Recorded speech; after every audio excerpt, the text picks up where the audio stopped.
Hello and welcome to Just One More Watch. Welcome today to my review of the brand new Bradner model by Spinnaker. Now Spinnaker are a fairly well established player in the market now, selling a fairly large range of vintage inspired dive pieces. They also have a fairly well established sales pattern, a formula that they use when they're releasing a new model. They'll open them up for pre-order over a 10-day to 2-week period. We're in that pre-order period for the Bradner right now.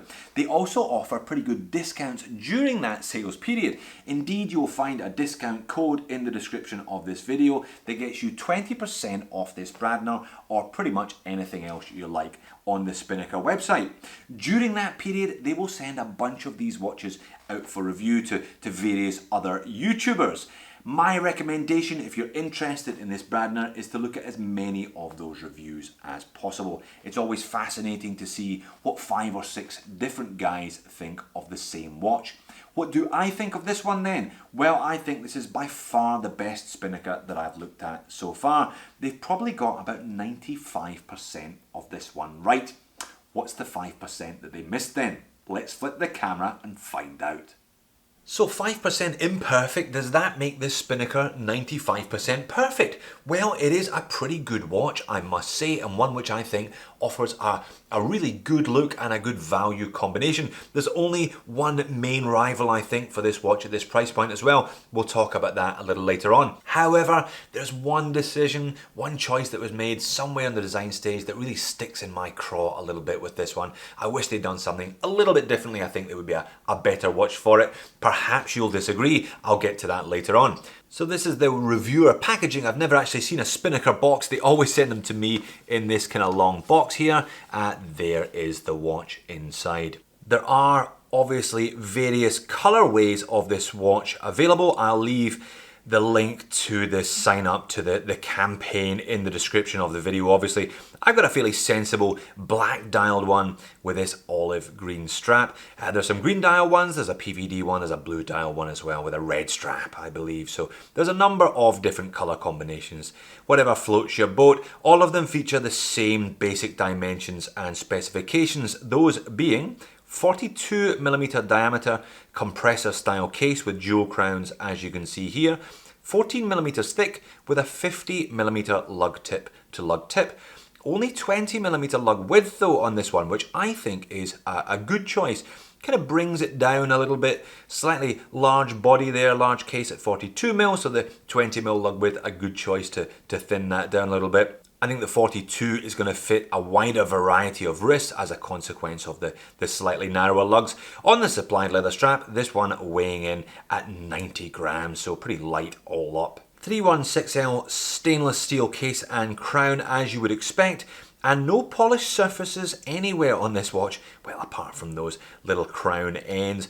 Everything is brushed. We've got a nice vertical brushing on the side of the case and a fairly straightforward circular brushing on the bezel and on those lugs there. And flipping it over, we've got a display case back today, showing off the, can you guess what it is? Yes, you've guessed it, it's the Seiko NH35. No great surprises. You find these in the majority of micro brands, to be honest, underneath $300, and it's a great choice for a dive style watch like this one.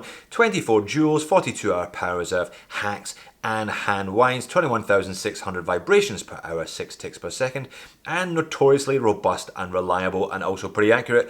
This one has been spinning away in my boxy winders. I actually wiped the data from my phone. It was running pretty consistently at about -10 recently and about -10 for the week before that. So pretty much as you'd expect, and one of the reasons why these Seiko movements are de rigueur in micro brands at or around this price point. Screw down case back there, giving this watch 150 meters water resistance and just advertising the fact that it is all stainless steel, automatic, and has sapphire crystal on the dial.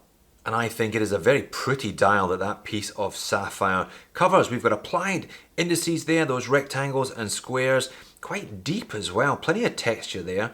And as you can see, the numerals on the inner rotating bezel are also 3D. They're kind of raised, cut out. There's some little stealth minute track in between the rotating bezel and the hour baton. So quite a lot of very nice detailing on this watch then. Also some nice colour matching. We've got the kind of green colour, which happens to be the colour of the loom. I'll pop up a loom shot in just a minute. So all of these green areas are in fact loomed. We've got a nice handset as well. Zoomed right in on those hands, you can see that there's a kind of brush texture along the length of the hands. So again, nice little detailing with this watch. And some colour matching, the 150 metres of water resistance being advertised there, matching the little orange lollipop surround to the second hand. So all in all, a very attractive looking dial, some great detailing. Better show you how this dual crown compressor case works then, hadn't I? So 2 crowns as noted here. The lower one operates the movement as you'd expect. This NH35 hacks and hand winds. 1 pop and you can hand wind the movement, kind of gritty little hand wind there.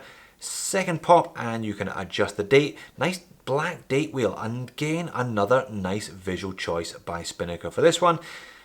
3rd pop stops the movement, stops the second hand there, and you can adjust the time. Now the top crown does not screw down, it just operates through friction here.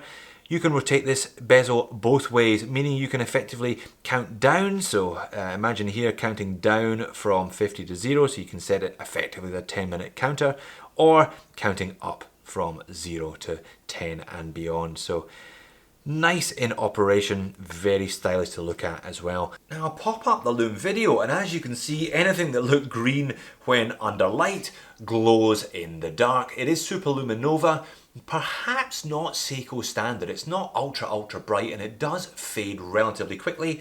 Not quite as much loom on the hands as on the indices. They could have done with another couple of layers on those hands, but all in all, given the price point and given the style of watch, I think the loom is perfectly adequate. This is the seemingly Spinnaker standard leather strap. Now they call this waterproof leather, embossed there, quite thick, quite compliant, quite flexible, and there is a nice all brushed Spinnaker logoed buckle on the end there. I'd probably swap it out for a Tropic or something if I was going to get this one wet on a regular basis. I'm not sure how this outer surface there, the kind of suede finishing, will last long term, but a good looking strap. The kind of stitching goes with the overall vintage aesthetic of the watch. And there is the watch sitting on top of my 7-inch wrist, 14mm thick, 42mm, 50mm lug to lug. You know, it's a fairly stout looking piece. Those 20mm lug width and the little tapering of the leather strap do help to bring this one down a little bit, but plenty of wrist presence.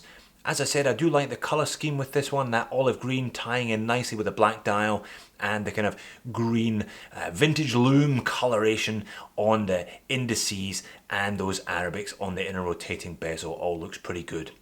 And there we are, zoomed all the way out for a bit of extra perspective on the wrist. Certainly a larger style compressor case. Back in the 50s, 60s, 70s, they would have probably been a little bit smaller than this one, but 42mm, very much modern sizing. All sounds pretty good so far, Jody. Where's this mystery 5% then? What's your problem with this one? Well, I think they've chosen the wrong piece of sapphire in this watch. As you can see there's quite a lot of glare, quite a lot of reflection. I don't believe they've used an anti-reflective undercoating. Now, that could be argued to being more authentic, to be more vintage, but if we move the watch outside, you'll see that in the, it's not even a sunny day here in Australia, cloudless, but not all that sunny. It's getting late in the day. Pretty difficult to read this dial under various light conditions. I think they'd have done much better to put a couple of layers of AR on the undercoating. And they've chosen to put a piece of glass on this dial that is neither domed nor flat.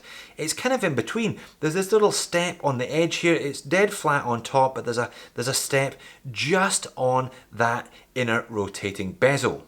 And as a result of that step, it's almost impossible to look at the Arabics at the 10, 20, 30, 40 and 50 on that inner rotating bezel without them distorting. Now, I love distortion on a watch, but not this kind.